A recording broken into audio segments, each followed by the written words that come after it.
নতুন একটা দিনের সাথে নতুন একটা ভিডিও তোমাদের সাথে আমি শেয়ার করতে চলেছি। নমস্কার বন্ধুরা, আমি ঝুমা, তোমরা দেখছো ক্রিয়েশন অফ ঝুমা চ্যানেলে তোমাদের সবাইকে স্বাগত জানিয়ে আজকের ছোট্ট একটা ভিডিও তোমাদের সাথে আমি শেয়ার করতে চলেছি। আশা করছি যে যেখান থেকে আমার ভিডিওটা দেখছো তোমরা সবাই খুব ভালো আছো। আমিও কিন্তু খুবই ভালো আছি এবং আনন্দে আছি। কালকে একটুখানি শরীরটা খারাপ ছিল, আর সকাল থেকে উঠেই সেই সমস্ত কাজকর্ম সেরে কিন্তু আমাকে যেতে হবে। তো সেই জন্য ভাবলাম না, শরীরটাকে যত ভাববো যে না আমার চলছে না, ততই কিন্তু আর চলবে না। তো চালিয়ে দেখি। যেমন একটা মেশিনকে অনবরত চালালে রেস্ট দরকার, সেরকম আমাদের শরীরেরও। তো শরীরের আর দোষ কোথায়? শরীর খারাপ যে হবে সেটা তো একেবারেই নিশ্চিত।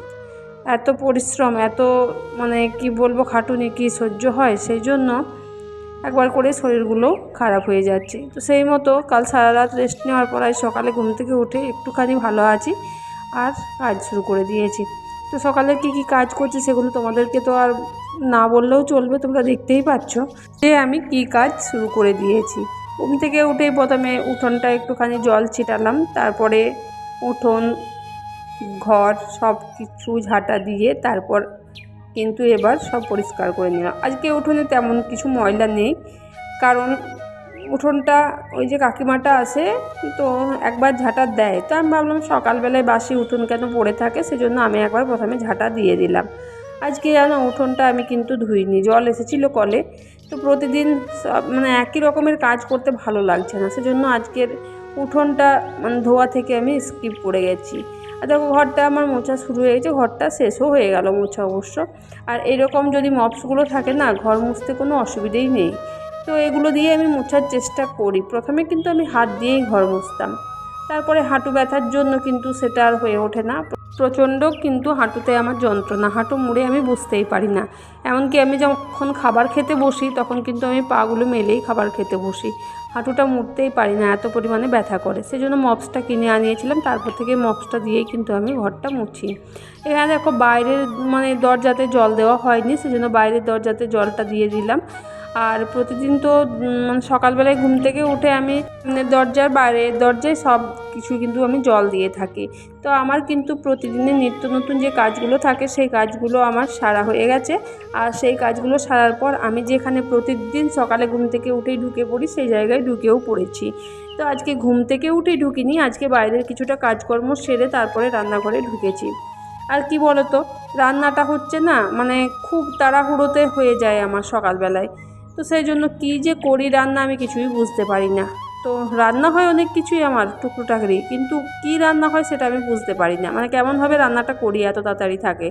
এখানে চালটা বাড়ন্ত হয়ে গেছিলো, সেজন্য চালটা ঢেলে রেখে দিলাম। আর কলের যে জলটা তখন কিন্তু সকালে আমার খাবার নেওয়া হয়নি, সেই জলটা এখানে ভরে নিলাম। সকালবেলায় কিন্তু অনেক কাজেই থাকে, তার মধ্যে জল ভরাটা বড় কাজ। আর জল ভরাটা বড় কাজ এই জন্যই বলছি, ঝাঁটা দেওয়া, ঘর মোছা এটা সারাদিনে তোমার একবার করলেও হবে, কিন্তু জলটা যদি চলে যায় জলটা কিন্তু দ্বিতীয়বার আর কলে আসবে না, তখন জলের জন্য গোটায় হাহাকার করে উঠতে হবে। সেজন্য জলটা ভরাটা বড় কাজ বলছি। আমার বোতলগুলোও ফাঁকা ছিল, বোতলগুলোও কিন্তু ভরে নিলাম। আর এখানে কতগুলো বাসন রাখা ছিল, সে বাসনগুলো কিন্তু আমি জল দিয়ে ধুয়ে নিলাম। আর আজকে সকালের বাসনগুলো আমি সকালে ঘুম থেকে ওঠার পরেই ধুয়ে নিয়েছি, এগুলো ছিল জলখাবারের বাসন। তো সেগুলোও কিন্তু আমি ধুয়ে মুছে পরিষ্কার করে রেখে দিলাম, কারণ এগুলো যদি আমার পড়ে থাকে কাল সকালে অনেক বাসন হয়ে যাবে। সেজন্য আর এগুলো জমা রাখলাম না। কাজটা ফেলে রেখে দিলে হয়তো চলতো, জমা হতো তো একবারে ধোয়া হতো, কিন্তু মনে হলো না এই কাজটা সেরে নিই, কারণ যদি ফেলে রাখবো না তো বিকেলের দিকে আর কিচ্ছু পাওয়া যায় না। তো চলো, আমার তো বাসন ধোয়া কমপ্লিট হয়ে গেছে। বাইরে এবার দেখাচ্ছি যে রোদের আভাটা তেমন একটা নেই এখন, তো কিছুক্ষণ পরেই মনে হয় রোদটা উঠবে, একবার করে দেখাচ্ছে রোদটা। আর আমি এক্ষুনি বেরোবো, তো সেই জন্য ভাবলাম চলো বাইরের দৃশ্যটা তোমাদের সাথে শেয়ার করে দিই। দেখো মুরগি, ছাগল কি সুন্দর বাইরে রয়েছে। আর এই ছাগলটা প্রতিদিন বিস্কুট খেতে আসে, ছাগল গরু সব তোমাদের দাদাভাইয়ের দোকানে আসে, খুব ভালোবাসে ও। ছাগল গরু বাচ্চা ছেলে সব ভালোবাসে ও। তো সেই জন্য বিস্কুট খেতে আসে। দেখো আমার সব রান্নাবান্না কমপ্লিট, চান টান করে আমি কিন্তু কাপড়গুলো মেলে নিলাম। আর তারপরে একেবারে তোমাদের সাথে দেখা করছি বিকেলের দিকে। কাজে গিয়েছিলাম, কাজ থেকে ফিরে এসে দেখছি তোমাদের দাদাভাই মাছ কিনেছে। আর এখানে মাছটা দেখো, ওই মাছটা যে কি বলে নামটা ঠিক মতো আমি মনে করতে পারছিলাম না, পেটটা মোটা, ওই মাছটা কিনেছে আর একটা চারাপোনা কিনেছে বিকেলের দিকে। তো ভাবলাম চলো মাছ যখন কিনেছে তো ফেলে তো রাখবো না, মাছটার তো গতি করতে হবে।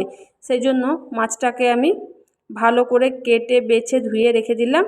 আর তারপরে বাচ্চাগুলো পড়তে এসেছিলো, পড়িয়ে নিলাম একটুখানি। আর তারপরে দেখো এখানে আমি মাছগুলো ভাজাও শুরু করে দিয়েছি। তো মাছগুলো ভাজছি বেশ কড়া করেই, আর এরকম কড়া করে মাছ ভাজা খেতে আমার ছেলে খুব ভালোবাসে।